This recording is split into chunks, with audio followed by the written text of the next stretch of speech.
আসসালামু আলাইকুম। আজ আপনাদের সাথে শেয়ার করছি কাঁঠালের বিচি আর মসুরের ডাল দিয়ে পুঁইশাক। কাঁঠালের বিচিগুলো আগে থেকে শুকিয়ে রেখেছিলাম। কাঁঠালের বিচিগুলো ভালো করে ছিলে নিব।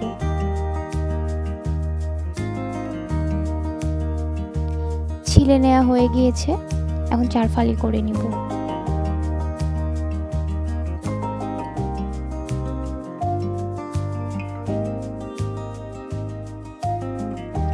কেটে নেওয়া হয়ে গিয়েছে আমার। এখন ধুয়ে নিচ্ছি। এদিকে আমি মসুরের ডাল ভালো করে ধুয়ে নিয়ে মসুরের ডাল ভিজিয়ে রাখবো।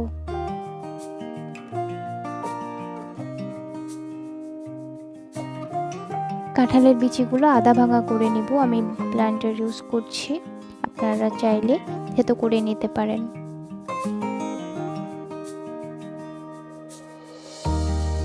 দেখেন, এমন আধা ভাঙা করে ব্লেন্ড করে নিয়েছি।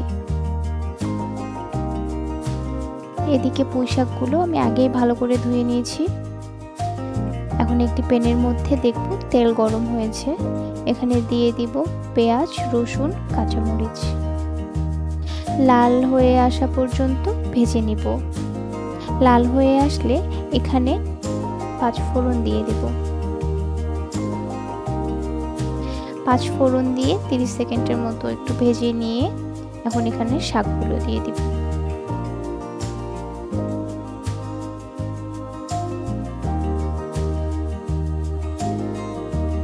শাক বেশি থাকার কারণে প্যানের মধ্যে ধরছিল না, তাই শাকগুলো কিছুক্ষণ নেড়ে চেড়ে একটু আটিয়ে নিয়ে এখন আবার দিয়ে দিচ্ছি শাক। এখন এখানে দিয়ে নিচ্ছি লবণ 2 চামচ, আপনারা স্বাদ মতো দিয়ে নেবেন। শাকগুলোর সাথে ভালো করে লবণগুলো মিশিয়ে নিচ্ছি। দিয়ে দিচ্ছি মসুরের ডাল, এরপর দিচ্ছি কাঁঠালের বিচি।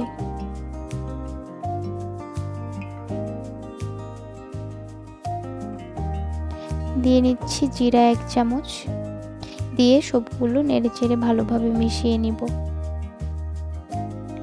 এখন দিয়ে নিব 1 চামচ হলুদ গুঁড়া, দিয়ে সব কিছু ভালোভাবে নেড়েচেড়ে মিশিয়ে নিয়ে এখানে পানি দিয়ে ঢেকে আমি সিদ্ধ করে নেব।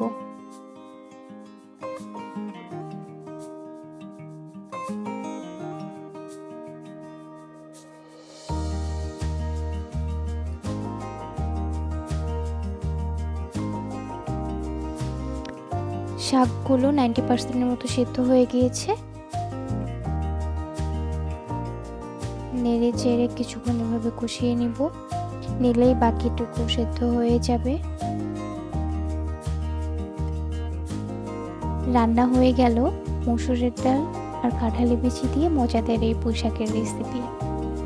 আল্লাহ হাফেজ।